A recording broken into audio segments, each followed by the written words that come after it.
Hello दोस्तों, आज की वीडियो में हम चर्चा करेंगे कैसे करें बिहार बीएड प्रवेश परीक्षा की तैयारी जब बचा हो 1 महीना या 1 हफ्ता या फिर कुछ दिन। आज आपको मिलाएंगे बिहार बीएड प्रवेश परीक्षा 2018 में टॉप रैंक हासिल करने वाले शख्स से। तो आप इस वीडियो के लास्ट तक बने रहिएगा। अभी तक चैनल को सब्सक्राइब नहीं कि सब्सक्राइब कर लीजिए, दोस्तों के साथ शेयर कीजिए। चलिए तो हम देखते हैं। देखिए, जब भी कोई एग्जाम शुरू होने वाला होता है तो बहुत से छात्रों को अक्सर एक बड़ी समस्या का सामना करना पड़ता है, और वो समस्या यह कि उन्हें कम समय में बहुत ज़्यादा सिलेबस तैयार करना पड़ता है, बहुत कुछ पढ़ना पड़ता है ताकि अच्छे से अच्छे स्कोर कर पाएँ और अच्छा रैंक हासिल कर पाएँ। और ये समस्या जो है उन छात्रों को लिए बहुत बड़ी हो जाती है जो शुरू से तैयारी नहीं किए हैं या कुछ पढ़े ही नहीं है। तो इसी के रिगार्डिंग हम लोग आज चर्चा करेंगे। आप लोग अक्सर जो जितने भी छात्र हैं इंटरनेट पे कुछ इस तरह के सवालों के उत्तर ढूंढते रहते हैं, जैसे एग्जाम की तैयारी कैसे करें, 1 महीने में तैयारी कैसे करें। आज हम आपको कुछ टिप्स देंगे, आज आपको कुछ टिप्स और ट्रिक्स देंगे जिन्हें आप बहुत कम समय में ज़्यादा से ज़्यादा पढ़ाई कर सकें और एग्ज़ाम में बहुत अच्छा स्कोर कर पाएँ और साथ में एक अच्छे रैंक ला पाएँ, ताकि आपका एडमिशन, आपका दाखिला बिहार के जो बीएड कॉलेज, जो बढ़िया से बढ़िया बीएड कॉलेज है उसमें हो सके। तो चलिए हम लोग स्टार्ट करते हैं। तो सबसे पहले मैं अपने आप को इंट्रोड्यूस कर दूँ। जैसा कि आप देख पा रहे हैं कि मेरा जो है ये बिहार बीएड संयुक्त प्रवेश परीक्षा मिशन है रैंक 1 to 100। कैसे आप टॉप रैंक लाएं और बिहार के सरकारी कॉलेज में कम फीस में अच्छे से अच्छे कॉलेज में दाखिला हो सके, इसी के रिगार्डिंग बात करेंगे। सबसे पहले मैं अपने आप को इंट्रोड्यूस करूं। देखिए, तो मैं आपको इंट्रोड्यूस करूं। आज चर्चा करने का विषय यही है कि छात्र 1 से 100 के बीच रैंक कैसे प्राप्त कर सकते हैं। 100 से कम रैंक पाने के लिए आपको कितने अंक लाने होंगे, तो चलिए देखते हैं। देखिए, मैं आपको इंट्रोड्यूस करूं। मैं वर्ष 2018 में नालंदा खुला विश्वविद्यालय, नालंदा ओपन यूनिवर्सिटी के द्वारा जो एग्जाम लिया गया था, पहली बार बिहार में पहली बार कंबाइंड एग्जाम लिया गया था, पूरे बिहार के जितने बीएड कॉलेज का कंबाइंड एग्जाम, और ये लिया गया था नालंदा खुला विश्वविद्यालय के द्वारा। उस बीएड प्रवेश परीक्षा में मेरी जो रैंक थी वो रैंक थी पूरे बिहार में 108, पूरे बिहार में 108 रैंक थी, और मेरा जो ईबीसी रैंक है, कैटेगरी रैंक है, वो 12 था। चलिए, तो आप लोग को लग रहा होगा कि विश्वास करोगे कि इसका रैंक इतना कैसे हो सकता है, इतना कम रैंक कैसे आ सकता है। तो इसके लिए मैंने अपना मार्कशीट भी साथ में इसके साथ लगाया है। तो देखिए ध्यान से, ये बीएड कंबाइंड एंट्रेंस टेस्ट है, सीईटी 2018 है। ये रेगुलर मोड का था और ये मार्क स्टेटमेंट है मेरा। ये देखिए, ये मेरा रजिस्ट्रेशन नंबर था इतना, ये रोल नंबर है और ये नाम है Manish Kumar. Father's name, date of birth मैंने हाइड कर लिया है क्योंकि कुछ प्राइवेसी होती है, हर एक चीज़ शेयर करना पॉसिबल होता नहीं इंटरनेट पे, आप जानते हैं। तो देखिए,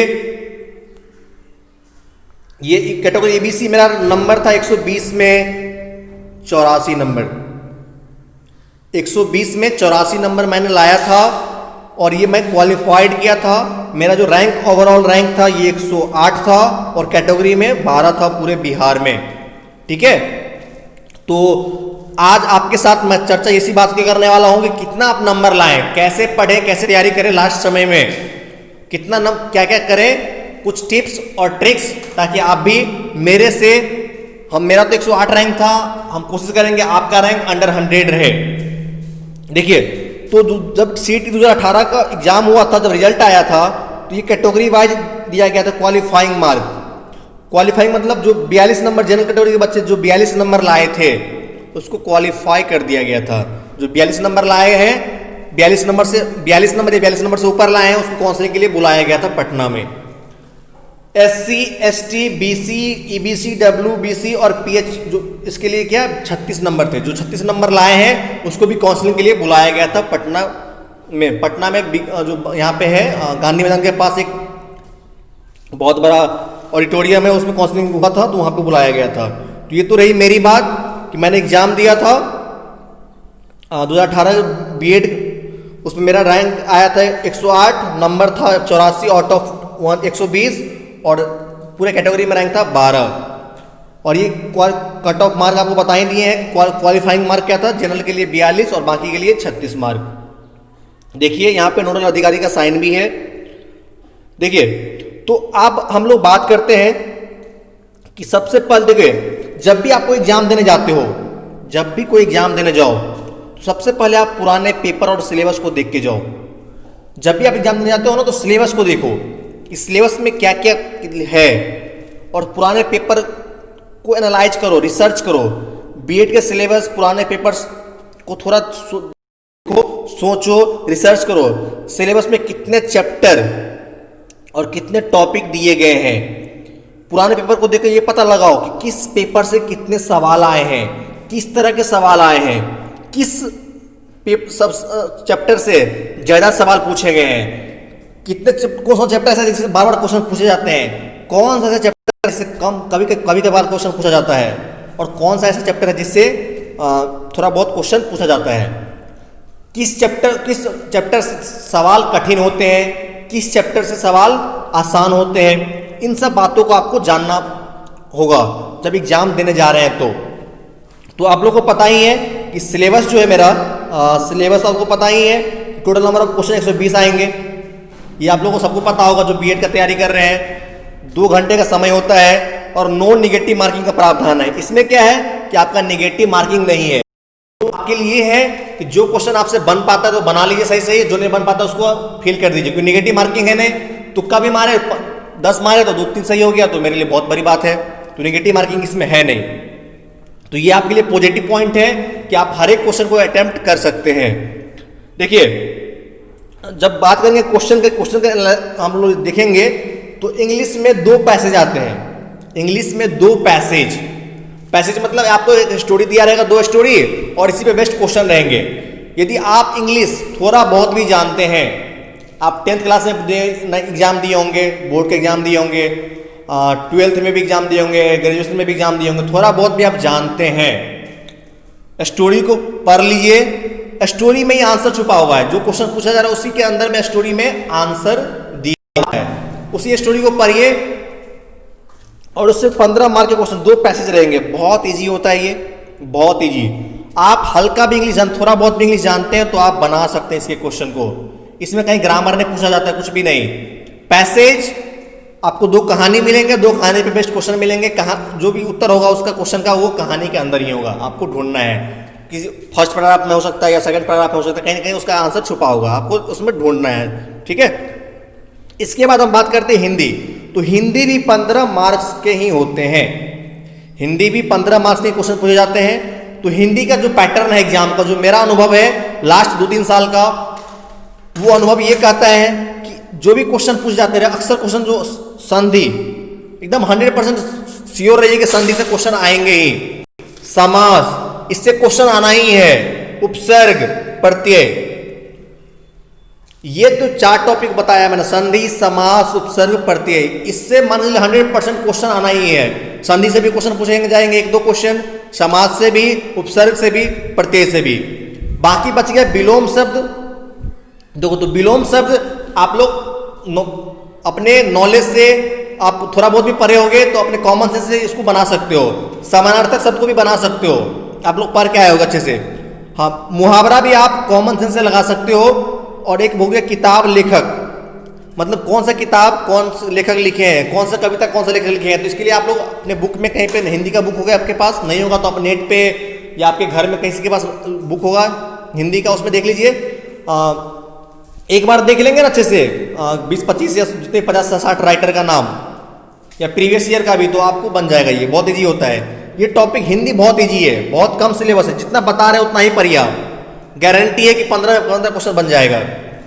एक बचा अलंकार, ये थोड़ा टॉपिक टफ है।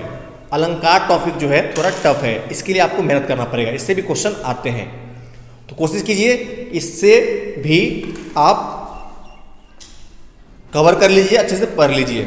हिंदी में आप इतना पढ़ लेंगे तो सफिशिएंट, ज़्यादा आपको पढ़ना नहीं है, ज़्यादा आपको भागना नहीं है। जहाँ पे श्योर शॉर्ट क्वेश्चन आपको दिख रहे हैं किसी से। चलिए अब बात करेंगे लॉजिकल रीजनिंग की।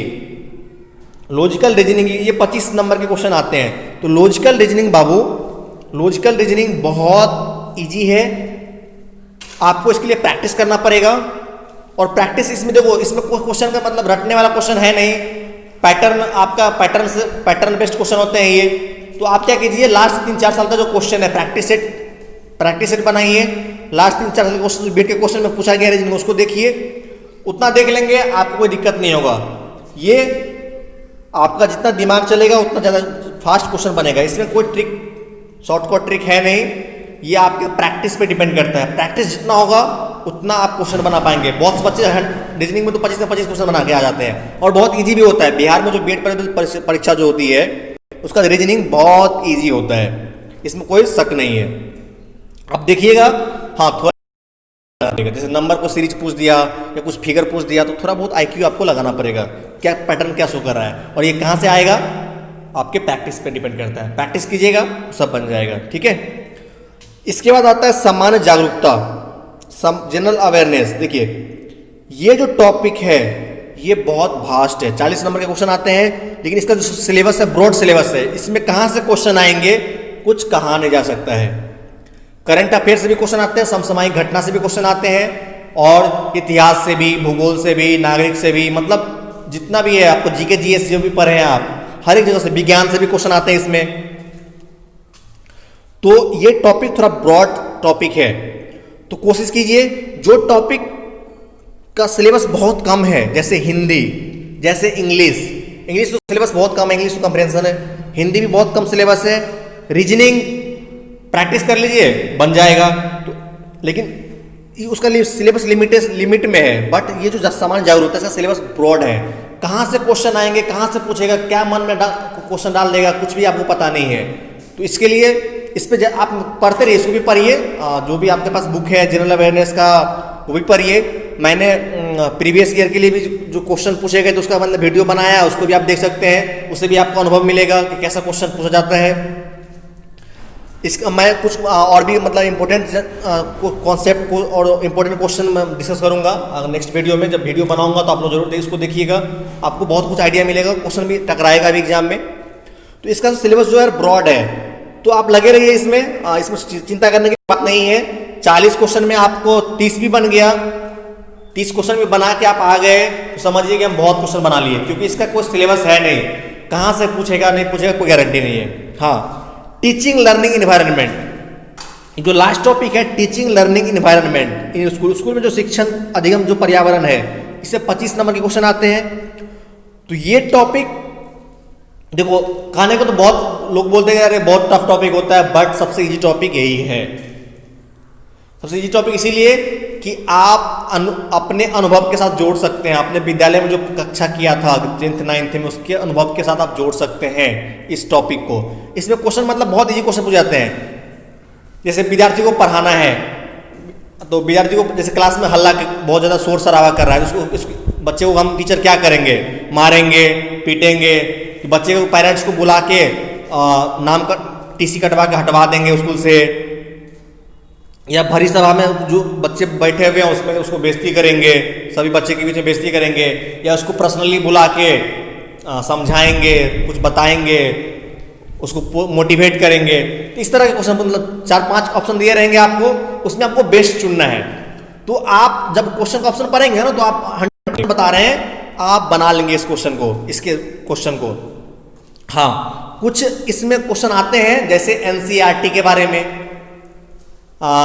नेशनल करिकुलम फ्रेमवर्क के बारे में, इसके बाद आपको शिक्षा मंत्री के बारे में, मतलब एजुकेशन से रिलेटेड जितने भी ऑर्गेनाइजेशन है, शिक्षा से संबंधित जितने भी ऑर्गेनाइजेशन है, संगठन है, या फिर इसके से रिलेटेड जो भी मतलब संविधान में जो व्यवस्था की गई है, इस सब के भी क्वेश्चन आते हैं। तो इसका वीडियो हम बनाएंगे, स्पेशली आप लोग के लिए बना देंगे। शिक्षा से रिलेटेड जितने भी मतलब संस्था है, संगठन है, या फिर इसके जो भी संविधान में मतलब व्यवस्था की गई है बच्चों के अधिकार के लिए, बहुत कुछ जो भी बच्चों से शिक्षा से जो संबंधित जितने भी चीज़ है उसको मैं एक वीडियो में सारी जानकारी आपको दे दूंगा। उसके लिए आपको चिंता करने की जरूरत कुछ भी नहीं है। हाँ, इसके जो क्वेश्चन, बाकी क्वेश्चन जो आएंगे ना, मतलब कॉमन सेंस, आपको क्वेश्चन पढ़ना है, उसमें जो बेस्ट ऑप्शन देखो, हर एक ऑप्शन सही लगते रहते हैं, एक दो, बट आपको जो बेस्ट लगता है, जो आप सोचते हैं कि मतलब आप टीचर बनेंगे तो आप बच्चे का क्या ट्रीट करेंगे, उस मतलब ये टॉपिक बहुत इजी है। तो चलिए हम समझेंगे कि देखिए इंग्लिश बहुत इजी, हिंदी आपको ये सिलेबस कवर करना है, लॉजिकल रीजनिंग प्रैक्टिस से, और टीचिंग लर्निंग ये भी प्रैक्टिस है और आपके कॉमन सेंस पे डिपेंड करता है, इसमें कोई हार्ड नहीं है, ठीक है। तो आप सबसे पहले कोशिश कीजिए कि इंग्लिश तो आपको, इंग्लिश तो प्रैक्टिस से कर लीजिए, इंग्लिश बहुत इजी पूछा जाता है। हिंदी का सिलेबस कवर कीजिए, रीजनिंग प्रैक्टिस कीजिए, भरपूर प्रैक्टिस कीजिए, और टीचिंग लर्निंग का भी प्रैक्टिस कीजिए, ठीक है। आप एक दो प्रीवियस ईयर क्वेश्चन बनाएंगे, सेट बनाएंगे, तो आपको आइडिया लग जाएगा यार ये बहुत ईजी है। तो जो मेहनत करना है आपको ये चारों पे, teaching learning environment in school पे, लॉजिकल रीजनिंग पे, हिंदी पे, इंग्लिश पे, जीके जीएस आप पढ़ते रहिए, जितना पढ़ेंगे उसका कोई अंत नहीं है, सिलेबस का कोई अंत है ही नहीं, ठीक है। तो उसमें जितना आप पढ़ सकते हैं, जितना आपको पढ़ना है पढ़ते रहिए, हो सकता है कि जो पढ़े उसी से क्वेश्चन आ जाए, जो कभी कभी जो पढ़े हैं उससे क्वेश्चन आता ही नहीं है, ठीक है। तो ये रहा ओवरऑल जो मेरा अनुभव है। तो कोशिश कीजिए कि जो सिलेबस जो आपके लिए इजी है, जो आप कवर कर पाएंगे, उसको कवर कर लीजिए अच्छे से। आपको पता है कि श्योर शॉर्ट किसी से क्वेश्चन आएंगे तो उसको कवर कीजिए, बनाइए, और जहाँ पे लगता है कि ये मेरा जो वीक पॉइंट है, हिंदी हमको नहीं आता है, या इंग्लिश नहीं आता है, या फिर शिक्षा अधिगम पर्यावरण नहीं आता है, उन सबको देखिए, प्रैक्टिस कीजिए। देखिए हम बोल रहे जनरल अवेयरनेस को छोड़ दें आप, तो हर एक चीज़ आपके लिए इजी है, बस थोड़ा मेहनत करना पड़ेगा। अब बोलेंगे कि मतलब बहुत टफ है, टफ कुछ भी नहीं है, आप पढ़िए, सब कुछ इजी ही है। तो आज के वीडियो में हम लोग बस इतना ही रखते हैं, तो हम लोग नेक्स्ट वीडियो में मिलेंगे। नेक्स्ट वीडियो में आप लोगों को हम डिस्कस कर देंगे इसका टीचिंग लर्निंग एनवायरनमेंट, इसके जो क्वेश्चंस आते हैं एग्जाम में, बहुत इजी क्वेश्चन आते हैं, उसको डिस्कस कर लेंगे हम लोग। रीजनिंग के क्वेश्चन आप लोग प्रैक्टिस कीजिए, इसका कोई मतलब शॉर्टकट है नहीं। हिंदी जितना बताए हैं टॉपिक उसी से पढ़िए, इसके अलावा किसी और से जगह से क्वेश्चन नहीं पूछा जा रहा है। अवेयरनेस जनरल सामान्य जागरूकता तो आपको पता ही है, इसके लिए तो आपको अपने मन से जितना पढ़ सकते हैं पढ़ते रहिए, इसका कोई लिमिट है नहीं। तो जो लिमिटेशन में है, जिसका सिलेबस डिफाइंड है कितना ही है, उसको पहले कवर कीजिए, बाकी तो बाकी है ही। तो आज की वीडियो में बस इतना ही, हम लोग मिलेंगे नेक्स्ट वीडियो में। तो जो लोग पिछला वीडियो जो हम बनाए हैं जीके जीएस का, प्रीवियस ईयर का जो क्वेश्चन डिस्कस किए हैं, उसको डिस्कस नहीं किया, देखे नहीं आप लोग, तो उसको एक बार जाकर जरूर देखिए। तो हम लोग मिलेंगे नेक्स्ट वीडियो में, और चैनल को सब्सक्राइब नहीं किया तो सब्सक्राइब कर लीजिए प्लीज़, और लाइक भी करिए, दोस्तों के साथ शेयर भी करिए। तो नेक्स्ट वीडियो में, तब तक के लिए बाय बाय, टाटा।